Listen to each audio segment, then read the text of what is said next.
Bonjour, peuple de Dieu, peuple béni du Seigneur.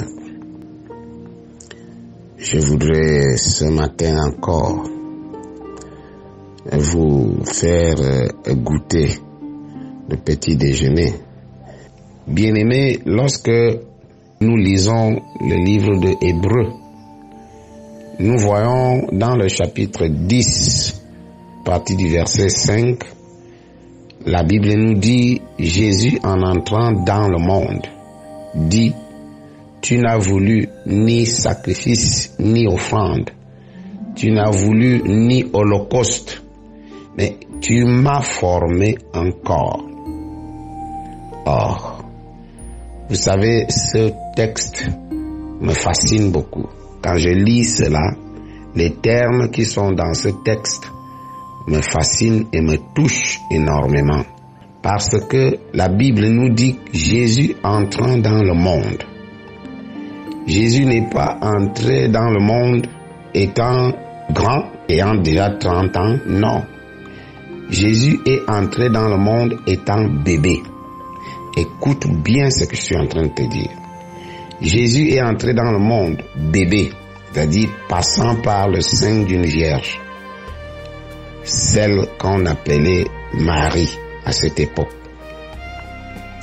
Et Jésus est né du sein de Marie. C'est à 30 ans que Jésus va commencer son ministère. À 30 ans. Et il va faire un ministère de 3 ans et demi.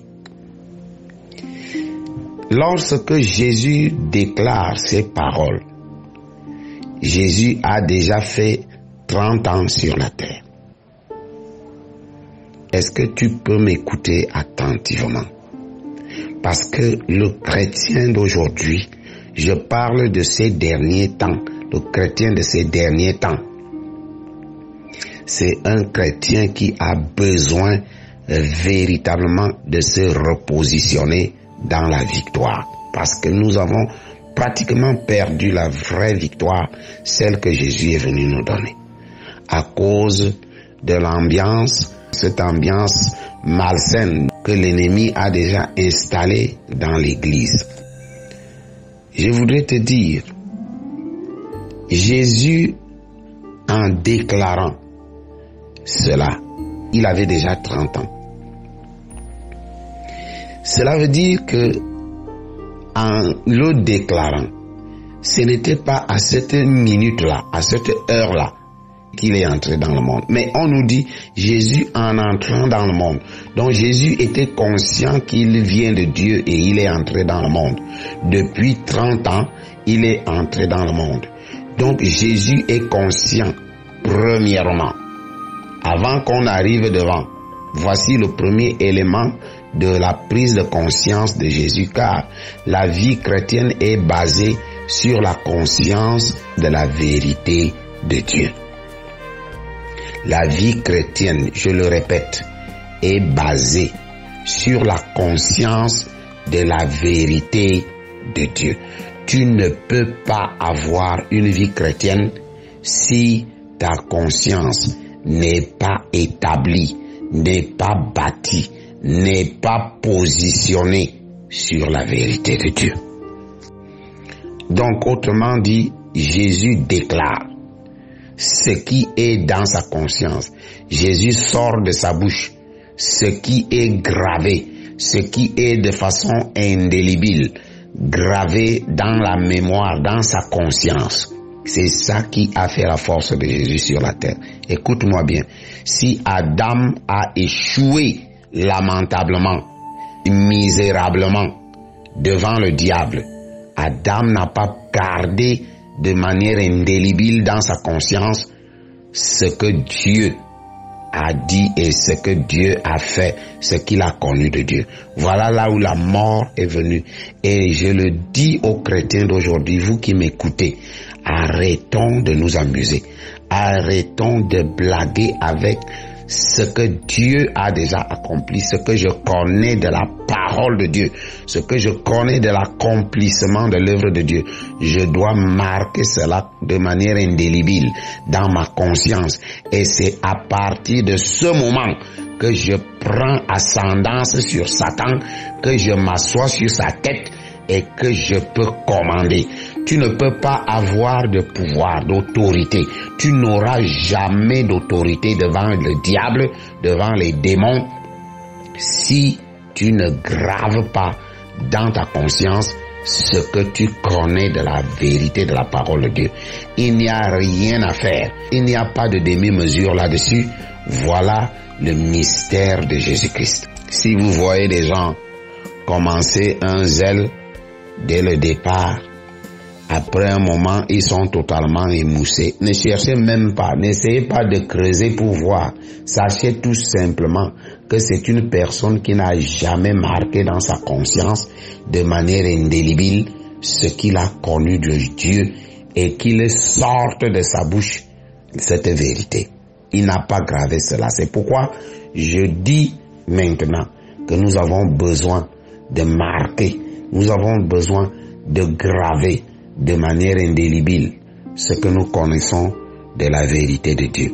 Jésus, entrant dans le monde, va dire: tu m'as formé encore. Toi aussi, Dieu t'a formé encore.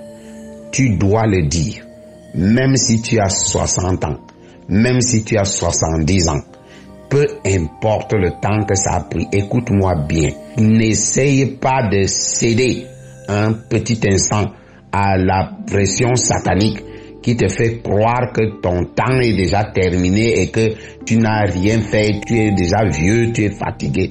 Et toi, jeune, ne dis même pas que je n'ai pas encore l'âge, je n'ai pas encore le temps. Arrêtons de laisser le malin nous embrouiller. Mais je te dis, commence par accepter à partir de cette seconde où tu entends cette parole. Commence à dire: Dieu, tu m'as formé encore. Est-ce que tu peux commencer à dire: Dieu, tu m'as formé encore? Et répète cela avec moi: Dieu, tu m'as formé encore. Bien-aimé, Dieu t'a formé encore. Dieu t'a formé encore. Pourquoi? Jésus définit son cahier de charge.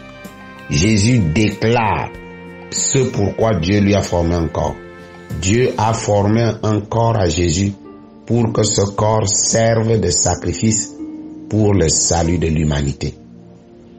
Dieu a formé un corps à Jésus pour que ce corps soit sacrifié sur l'autel à Golgotha, sur la croix du Calvaire, pour que ce corps soit ainsi consacré sur cet autel pour que l'humanité soit sauvée. Mais Dieu t'a formé à toi un corps pour que ceux pour qui Jésus a sacrifié son corps, cela soit sauvé par toi, en te levant, en proclamant l'évangile, en partageant la vérité de la parole de Dieu, en priant pour ceux qui ont des problèmes, en les conduisant dans la vie éternelle, en les appelant au salut, en rappelant à tous ceux-là que Jésus les aime. Voilà pourquoi Dieu t'a formé un corps. Ce corps n'est pas pour la fornication. Ce corps n'est pas pour faire du n'importe quoi. Même si tu as forniqué, oublie même ça. Demande tout simplement pardon, parce que Dieu t'a déjà pardonné. Ne perds pas ton temps. Satan a beau essayer de manipuler ton corps. Satan a tout fait pour le souiller. Satan a tout fait pour t'affaiblir. Satan l'a attaqué avec des maladies. Satan l'a attaqué avec la pauvreté. Je t'annonce une grande nouvelle ce matin. Bien-aimé, ce corps a été formé par Dieu lui-même. Et pour un but précis. Oublie le reste. Il faut que tu t'en foutes de tout ce qui s'est passé dans ce corps. Il faut mépriser tout cela jusqu'au dernier degré et accepter que Dieu t'a formé un corps et ce corps a un but bien précis, le plan parfait de Dieu. Commence à renoncer à toutes ces choses. Rejette-les. Commence à prendre totalement confiance, totalement conscience de tout ce que Dieu a décidé de faire de ton corps. Ton corps est son temple. Souviens-toi qu'il est écrit, ne savez-vous pas que votre corps est le temple du Saint-Esprit? Alors, si ton corps est le temple de Dieu, cela veut dire que Dieu t'a formé un corps. Écoute-moi bien. Dieu t'a formé un corps. Et ce corps a besoin tout simplement d'un encadrement spirituel pour pouvoir maintenant atteindre l'objectif que Dieu s'est fixé avec ce corps. Bien-aimé, nous continuerons là-dessus, mais je veux que tu prennes d'abord conscience ce matin et surtout que tu sois violent avec les pensées négatives, sois violent avec les condamnations et les jugements du diable, sois violent avec toute la culpabilité, sois violent avec les choses négatives que Satan veut venir te rappeler que tu as péché, que tu as forniqué, que tu as menti, que tu as volé, que tu as fait. Commence à dire à toutes ces choses, vous n'êtes pas mon partage, car mon partage, c'est que Dieu m'a formé encore et pour un but. J'ai pris ce matin, je déclare ce matin, dans le nom puissant de Jésus de Nazareth, que tous ces ennemis que j'ai cités et que je n'ai même pas cités, et qui entendent ma voix au moment où tu écoutes ce message, ces ennemis sont en ballottage. Je déclare qu'ils sont tous paralysés. Je déclare qu'ils sont tous liés au nom de Jésus. Je prends autorité sur eux. Je déracine leur force. Je détruis leur droit légal. Et je commande à partir de maintenant que tu prennes ascendance sur eux dans ta conscience libérée. Que le Seigneur te bénisse ce matin au nom de Jésus-Christ. Amen.